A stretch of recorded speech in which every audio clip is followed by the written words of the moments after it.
Welcome to Students Incorporated. I'm your host, Mr. Jason. Join me weekly as my students and I bring you content that's informative, positive, fun, and uplifting. This podcast is created and produced with the help of students from the International Community School of Bangkok.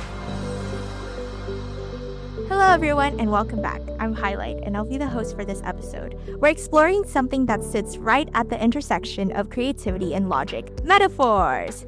We usually think of them as just poetry, but they are actually powerful tools that shape how we think and understand. To help talk about this today, I'm joined by co-hosts Josiah and Proud, and we have invited Mr. Ben and Mr. Jason to be our teacher guests.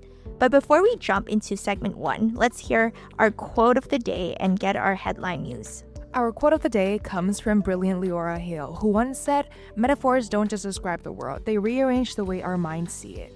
Now, let's unpack that for a second. Hale is telling us that language isn't just a neutral tool. When we use a metaphor, like calling a challenge a climb or a battle, we aren't just being poetic. We are actually changing our psychological approach to that situation. If it's a climb, we look for a path. If it's a battle, we look for an enemy. This is so relevant to our discussion today because the way we label our experiences dictates how we solve our problems.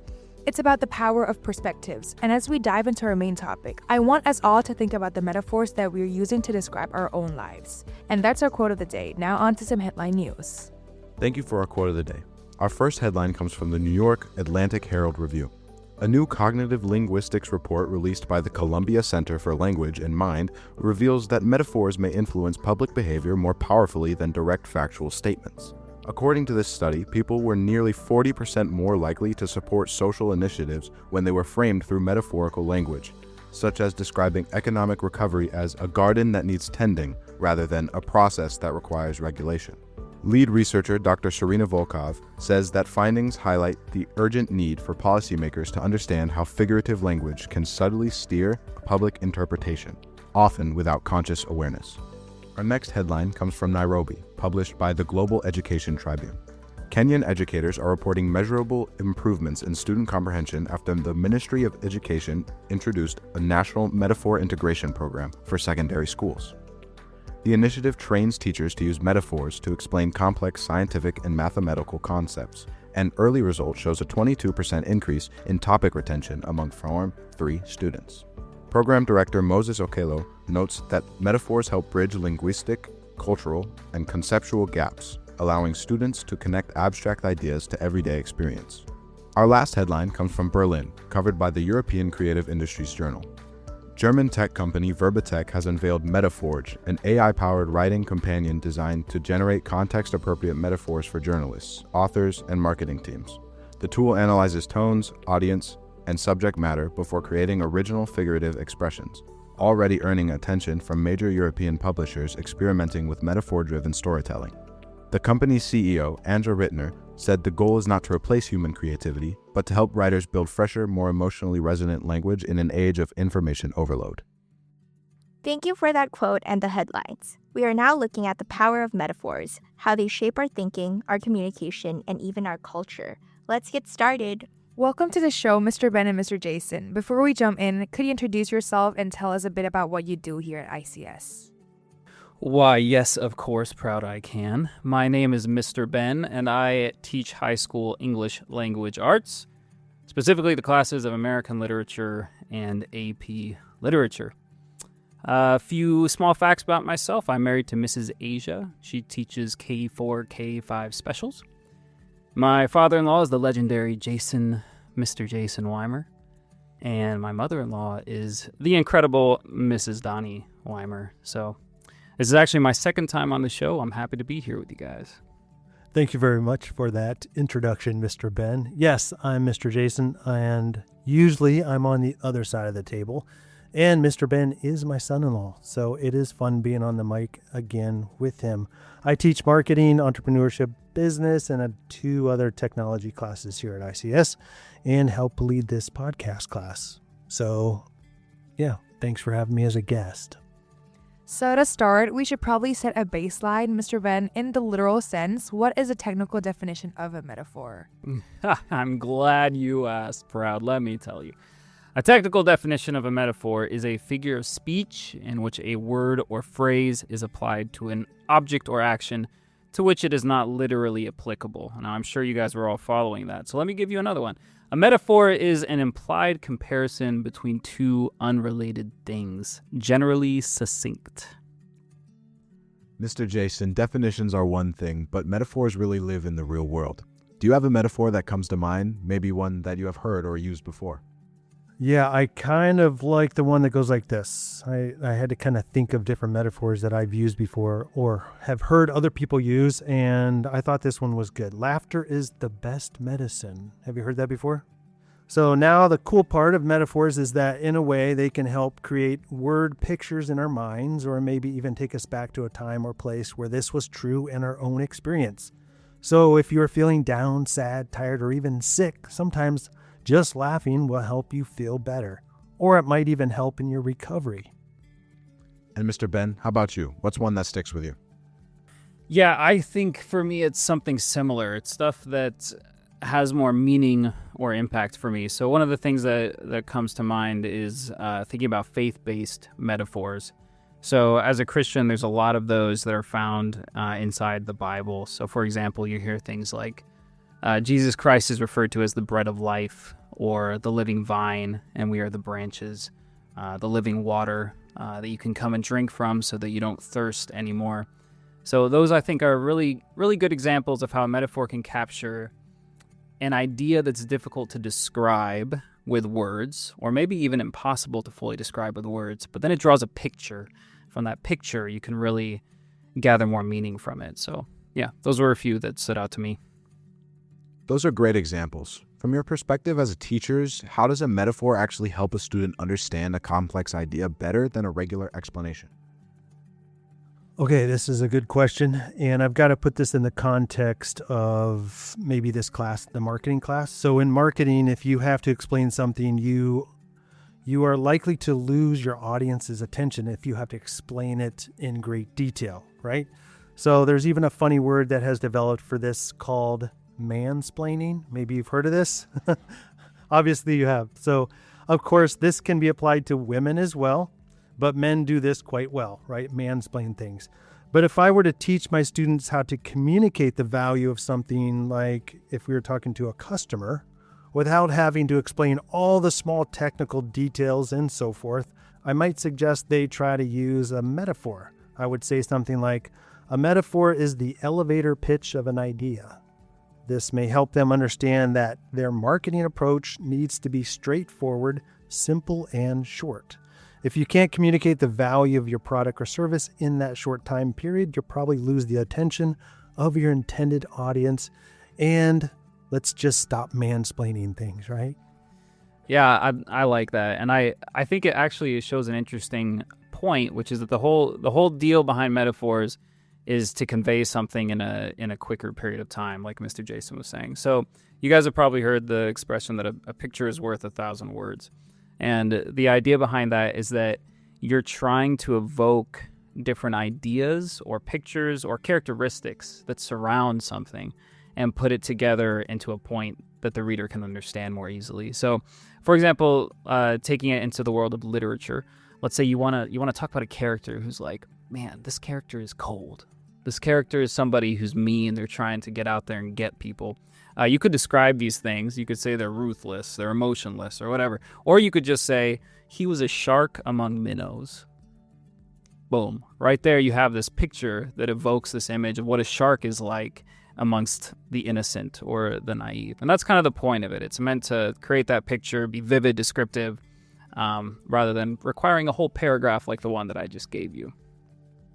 So this next question is for both of you. Thinking about your classes, have you ever seen a student having a light bulb moment because of a specific metaphor? What was the concept they were struggling with? Yeah, so I can't say that I've had a moment where I saw a student who was like, oh my goodness, that metaphor just completely illuminated some kind of concept or idea. I want to see that. That sounds amazing. So for me, it's more like I've seen them start to recognize metaphors inside their writing and their reading, and then point those out to good effect. In fact, when I was reading this question, I was like, oh, the question itself is a metaphor moment. If you're having like some sort of epiphany about an idea or concept, it's a light bulb turning on. So I think you start to recognize those more in different places, and that's one of the cool highlights of being in the classroom with metaphors. I guess I can talk about one of my classes. I teach a technology class where I teach general technology concepts, and one of those I talk a lot about hardware, computer hardware. In this class, I have my students design a poster where they're supposed to put all of the internal components of a computer on the poster. And I tell the students that this poster is intended for elementary age kids, and that when they write the descriptions on the poster of these different components, they have to speak so an elementary child or like an elementary age student can understand. And some of these internal components of a computer are very technical. For example, RAM, random access memory, CPU, right? What does CPU mean? Central Processing Unit, okay? See, these are hard to remember, right? And so we can't expect a third or a second grader to be like, hey, that's a central processing unit. So I tell them to write things that are simple, connected to something that we already know. So for example, CPU, we would say, is the brain of the computer. We all know what the brain does, and so does a child, right? It's the thinking part. And so explaining this and then having students create their own metaphors or connect that really helps in the classroom. Earlier, I shared a news story about how calling an economic recovery a garden makes people more supportive than calling it a regulation process. Do you think that we can trick our own brains into being more successful by choosing better metaphors for our schoolwork? I don't know if I would call it tricking our brains necessarily. Maybe I would say that we are providing our brains a shortcut around a more complex thinking process that may not be fun or even might be difficult to understand. So we all seek clarity, and if we are honest with ourselves, we also seek the path of least resistance, right? So if I connect schoolwork to a path, and a path usually takes us somewhere, metaphors can be our guide markers along the way. So schoolwork is taking us to a destination, which I hope is knowledge and ultimately wisdom on how to use that knowledge. So hopefully that kind of helps. What do you think, Mr. Ben? Yeah, no, I think that's exactly it. I think the whole point of like, if you're going to use metaphors to make something easier that's more complicated, then do it in a way that makes it fun.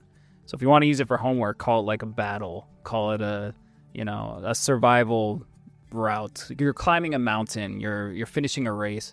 And the whole point behind that is to make it something that's fun, right? So it's also like not just easier in understanding, like Mr. Jason was saying, but also like a way, how can you sustain your interest in it? And people tend to be a lot more drawn to stories and like things where somebody is overcoming something and there's some kind of a reward at the end of it than it is to undergo a regulation process or write a paper. That's not as exciting, right? Even as an English teacher. But if you're turning it into some kind of struggle with some kind of reward, use a metaphor for that, right? Why not, right? You're going to cross the ocean. At the other end, you're going to find the buried treasure of a successful paper. Wow. And make the buried treasure like, I don't know, go shopping, get something fun, get a treat. So this next question is for you, Mr. Ben, since you teach LA language arts. So we read a lot of metaphors in books. So can you explain to us why authors use metaphor in storytellings? That is an awesome question, and I could talk for a long time about that, but I'll try not to, okay? So I appreciate this from a dual lens, and actually Mr. Jason, I think, well, maybe has something to offer to this too. So on one hand, in reading literature, I notice how so many authors use metaphors to make points or ideas, but then also from a perspective of writing, using those metaphors to like paint a picture is also something powerful. So on either side, whether you're reading or writing, it's this idea of like, why do people get invested in a story? Why do they get invested in a book or a movie or a game? It's because they're entering into another world. There's something in there that's like pulling them in and having them be invested in the outcome of it. And metaphors are a huge part of that, because for a book, you don't have the advantage of audio and video. You have words. And when you're reading those words, like for some of you that have really gotten into a fiction book, you start to almost feel like you're seeing a movie in your head. At least that's how I am. If I get into a story, I'm just like, oh my goodness, I'm sitting down for hours and I'm going to watch this movie, basically. And a huge part of that is because the author gives you the cues to like paint the picture in your mind of what's happening. And metaphors are a huge part of that. So if a lot of times the author's trying to show a setting or an event or a conflict, it's too big sometimes to just put into a paragraph. You have to have like, okay, I'm going to pack it into this metaphor to demonstrate something that's harder to explain, like I talked about earlier. So I think it's really this idea about conveying meaning in a way that is inherently interesting. And man, stories without that would basically be like, a news article. It's not the same thing. So yeah, anything to add, Mr. Jason? As an author, like describing something, you really have to put that meaning into the language, or the meaning's already in the language. You just have to use the language properly. So, like Mr. Ben was saying, we don't have the ability to film something, and we don't have special effects in our writing, right? So it's just words. So we have to be very descriptive and very creative of how we use those words. And if it's a good story, it'll pull us in, right? And if it pulls you in, you feel like you're part of it, and you want to see what's next, what's going to happen next to those heroes or villains, right? So, especially if it's fiction. Even some nonfiction books that I've read, they're very much focused on telling the story of something or someone. And even if it's a history book, which I actually enjoy reading history books, but the history books are describing stories and the people in those stories. And that's what pulls us in, and the language becomes very descriptive. And they can say less things using metaphors than if they were to describe it through a big, long process. So that's what I could add. All right, thank you. Before our break, we have one last question. Is there ever a danger to metaphors? Can a bad metaphor actually make it harder for us to understand the truth? Yeah, I like this question, and I'll go first on this one. I do believe there is a danger on how a metaphor can frame reality. For example, and I'm going to go back to a business example because I've actually heard this a lot. So because I teach business classes, sometimes I hear this word war, or war as a metaphor when they talk about business, and the idea of like crushing your competition or capturing territory, right? Even within a sales department. I've even heard this one used before in past jobs. I'm going to kill the competition. What can we do to kill the competition? Well, we stop looking for what we call win-win situations when we start using language like that over and over and over. And within the context of working with other people or within an organization, it actually builds a culture of, in this type of example, could be a negative culture of always looking to get above or beyond someone else and putting them down. Okay, so win-win situation teaches how to develop partnerships and how to collaborate for the benefit of many, where that war metaphor in business is like, no, I'm in it for myself and I'm going to destroy anybody in my path. And so metaphors can frame reality in a certain way and potentially even become damaging to us personally, our culture. If you're in an organization, it could hurt your organizational culture, and it could actually put people within your organization against each other as well. So we have to be careful because metaphors are very powerful, and if we continue to repeat them and use them over and over, we start to believe them and we start to act it out. So what do you think, Mr. Ben? Yeah, no, I think that's real, and that's something that carries the idea of like theme and vision and how you're using descriptive language to carry that forward. And you can use it responsibly or you can use it not so responsibly, like the ways that you were saying. One other thing that came to mind for me that's maybe a little bit more granular is when you just think about how you use metaphors in daily language. So let's say for example, I want to compliment someone. I'm going to use Josiah. I'm going to use you as an example here. Let's say I want to compliment Josiah, and I want to talk about how strong Josiah is, durable. He's able to survive in harsh environments, resilient, adaptable. But all that I say to someone when I'm talking to them about Josiah is, Josiah, that guy's a cactus. And that's all that I say. Now, I had an idea in my head with that metaphor, but what people think when they hear that is usually he's kind of a prickly, irritable, frustrating sort of guy to be around. So the point is with that, I don't think that's not what happens. But if you are going to use descriptive language, especially in your relationships and with people, be careful about context, or maybe explain some of the metaphors, because what's obvious to you is not always so obvious to somebody else, and metaphors carry power. That is a fascinating point to end on, Mr. Ben and Mr. Jason. The idea that a metaphor can be a double-edged sword. Hopefully you caught that metaphor. Double-edged sword. Yeah. Anyway, we're going to take a quick break, and when we come back, we'll talk more about the power of metaphors with Mr. Jason and Mr. Ben. Stick around, guys. 1, 2, 3, 4. We've spent the first half of our show talking about how metaphors can rewire our brains. But as we think about reframing our lives, I want to remind you to hold space for the power of patience.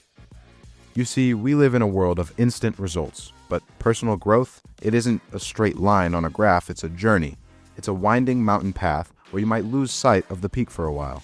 Or, if we use a different metaphor, think of your growth as a massive construction project.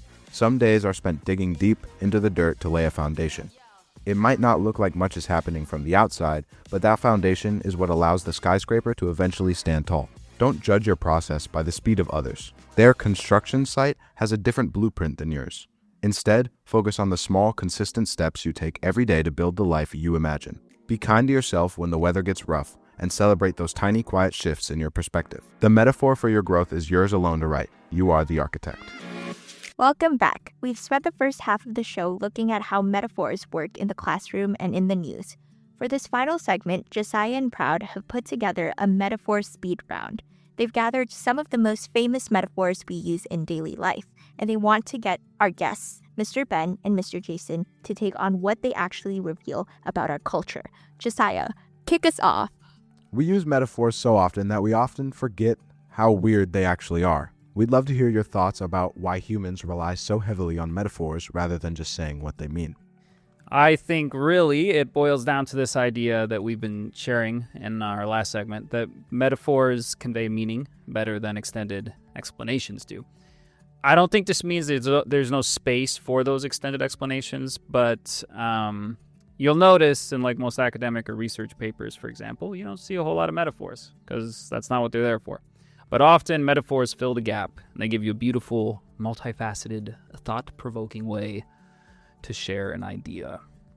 Yeah, let me add to that concept of sharing an idea. So metaphors work because they connect new information to old information. Okay, so when we learn something brand new, that sounds like mansplaining. Sorry about that. So yeah, metaphors connect new information back to old information. When we learn something brand new, our brains don't always know where to put it. And I feel like this all the time. By linking a new idea to something we already understand, we make that learning process much faster.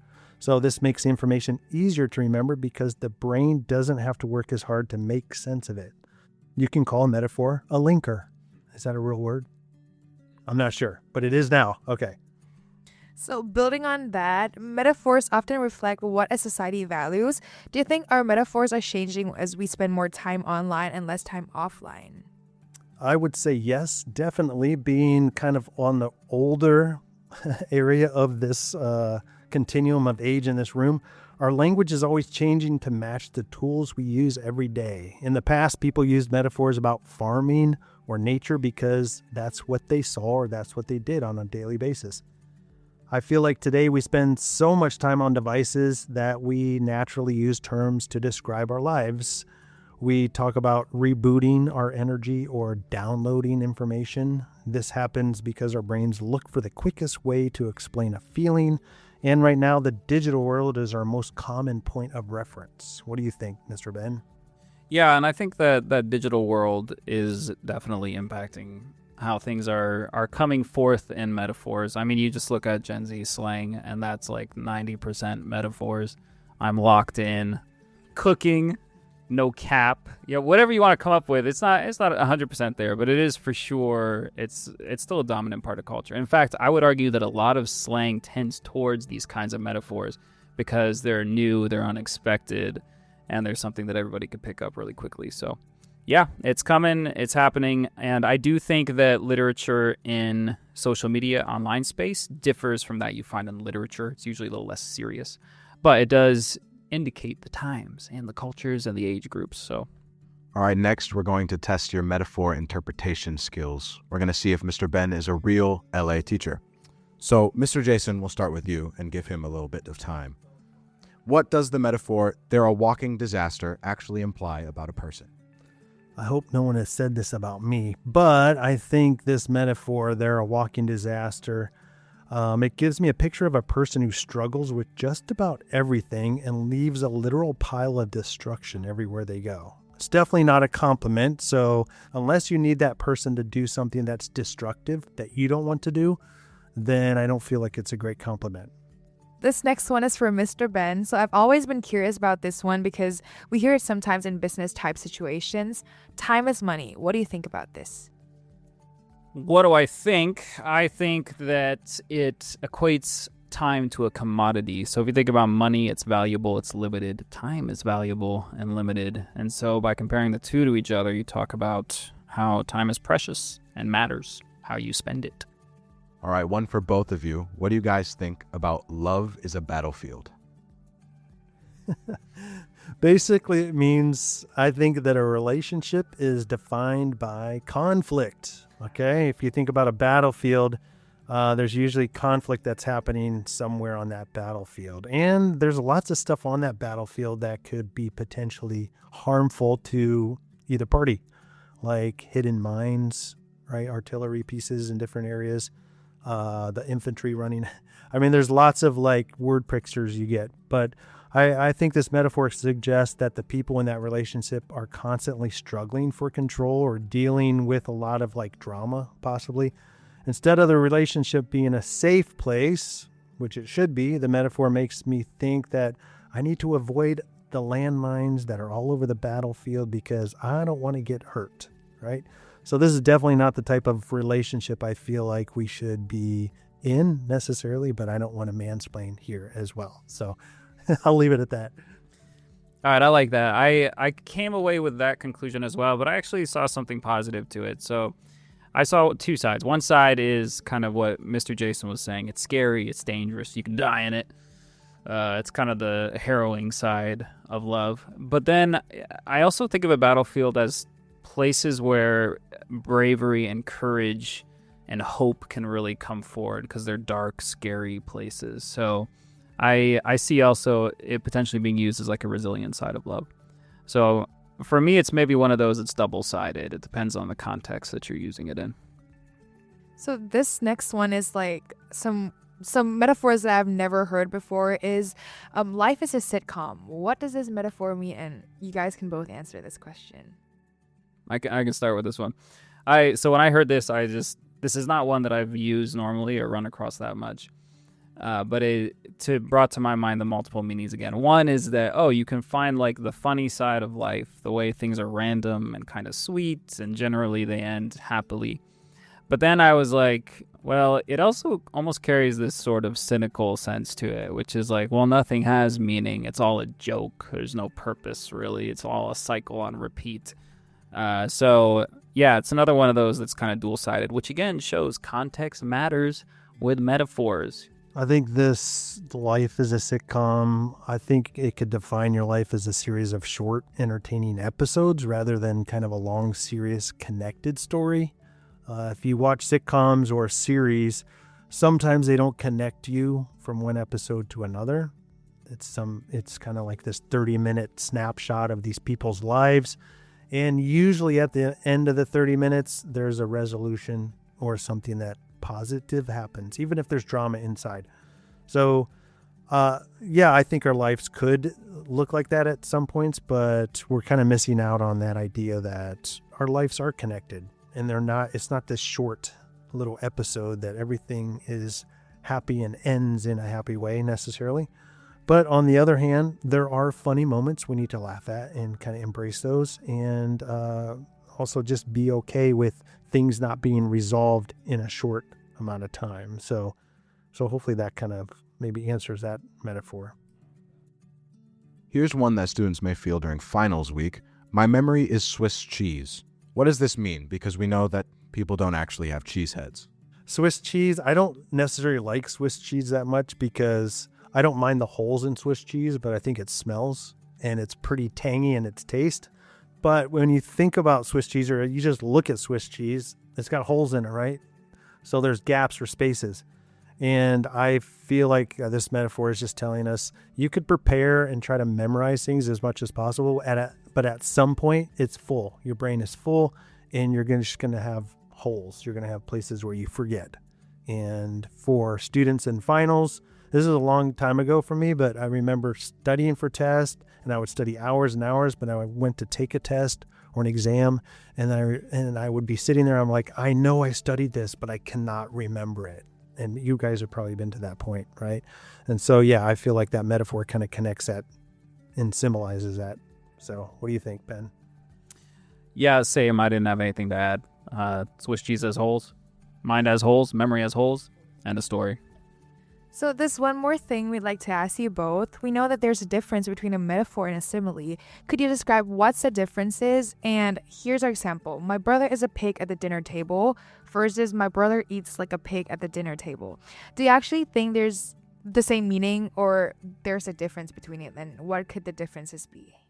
Well, only one of those could be taken literally, so that's one difference between the two of them. But let's assume that we do want to say that there's not an actual pig at the dinner table. Then this turns into just a different approach to comparison. I'll give a shout out to Miss Jess here because she left a little bit of feedback on some of our content here.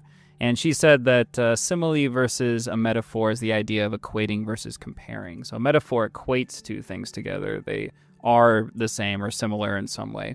And a simile is just saying it's like that. It's gentler.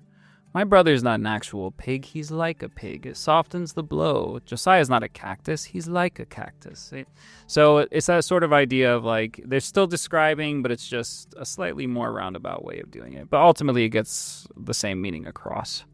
I guess it just kind of emphasizes the point that a metaphor has more power in it, and a simile is less powerful. So I don't necessarily want to call my brother a pig, but sometimes he acts like a pig, right? And so there's a difference between that, saying you are a pig versus, hey, stop acting like a pig at the dinner table. So anyways, that's kind of some of my thoughts about that. All right, thank you for the clarification. Since we are now getting into some of the technical aspects of language and metaphors, would you mind sharing about the different types of metaphors and then giving an example for each type? Mr. Ben, could you go first? Sure, buckle in because this is about to get exciting.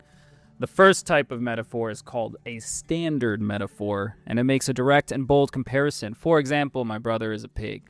It's also another example, the classroom was a zoo, and these sorts of standard metaphors are the most direct types. They use a be is a structure, and it emphasizes that direct equation or comparison, like Mr. Jason was just saying. All right, another type of metaphor is the implied metaphor. The implied metaphor implies something without saying it directly. For example, the rumor slithered through the hallways of the school. I like that one. Notice that we never actually mentioned a snake. We didn't say the rumors were like snakes. However, by choosing the verb slithered, we are forcing the listener's brain to associate the rumor with something sneaky, cold, and potentially venomous. The metaphor is hidden in the action itself rather than being a direct label. Yeah, and you'll notice that when you read fiction especially, that authors love to use implied metaphors because it really evokes that description that they're going for. So if you start paying attention, you'll see that all over the place in writing. Another type of metaphor that's found in literature as well is the extended metaphor. And it's often in story form, poems, songs, speeches. And here's just a brief example, a small paragraph. Education isn't a destination. It's the fuel in your gas tank. Some days you're cruising the highway, other days you might get stuck in the mud. But as long as the engine is running, you'll keep moving toward that goal. So instead of a quick comparison, an extended metaphor stretches the image, taking a trip in a car across several sentences to explain that learning can be a journey with ups and downs along the way. Another type is what is called a dead metaphor. These are so common that we almost forget that it's figurative speech. Here are some examples. Foot of the bed, flood of tears, hands of a clock. So regarding the last clock example, we don't think of a clock as a person with literal hands, but the metaphor has been used so many millions of times that it has become the literal name for the objects that move around the face of the clock. Notice the other dead metaphor I just used, face of the clock. That is super helpful and educational. Thank you. I'll never look at a traditional clock again the same way. So, to end this final segment, we've created a top 10 list of somewhat common metaphors in the English language. We wanted to mix it up a bit. Some are serious, some are fun. So, either way, do you mind reading off our top 10 list of interesting and comedy used metaphors? You can go first, Mr. Jason. First, we have "You are my sunshine." This is usually said when someone brings you joy and warmth to your life. Next up we have, "He has a heart of stone." Sort of the opposite of the first one. This one could mean that someone is unemotional or doesn't care. Next one is "Cry me a river of tears." This simply means someone is crying a lot. And moving on from emotions, next we have something that is related to business. It is "They climb the ladder of success." And this simply means a person has advanced in their career a step at a time and is successful. And here's another one that is related to business and school. It is "They are the backbone of the team." Basically, this means that this person helps hold the team together. They stand out as being the leader or the glue that keeps them together.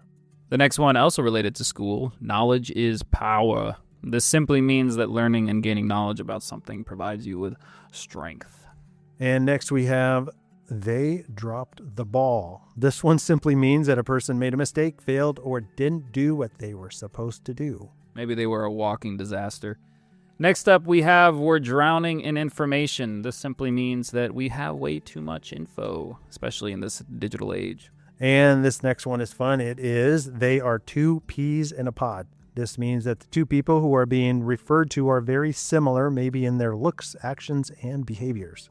And last but not least, books are keys. Books and their stories can unlock new knowledge and take you into new worlds, along with unlocking your own powers of empathy and understanding. Thank you for the powerful list of metaphors. It's amazing how a few simple words can rearrange the mind, just like our quote of the day suggested. Mr. Ben and Mr. Jason, thank you for joining and helping guide us through this fun topic.